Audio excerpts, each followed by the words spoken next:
Now, what is ODBC ingestion via pipelines or via notebooks?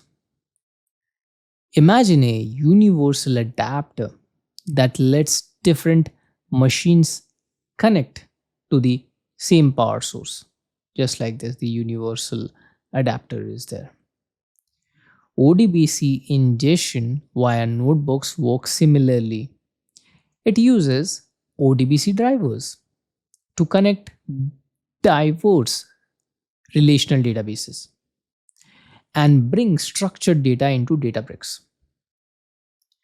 Notebooks provide flexibility to apply SQL or PySpark logic, enabling transformations during ingestion. This approach ensures compatibility with a wide range of databases while delivering governed data pipelines into Delta tables. We'll meet in our next lecture.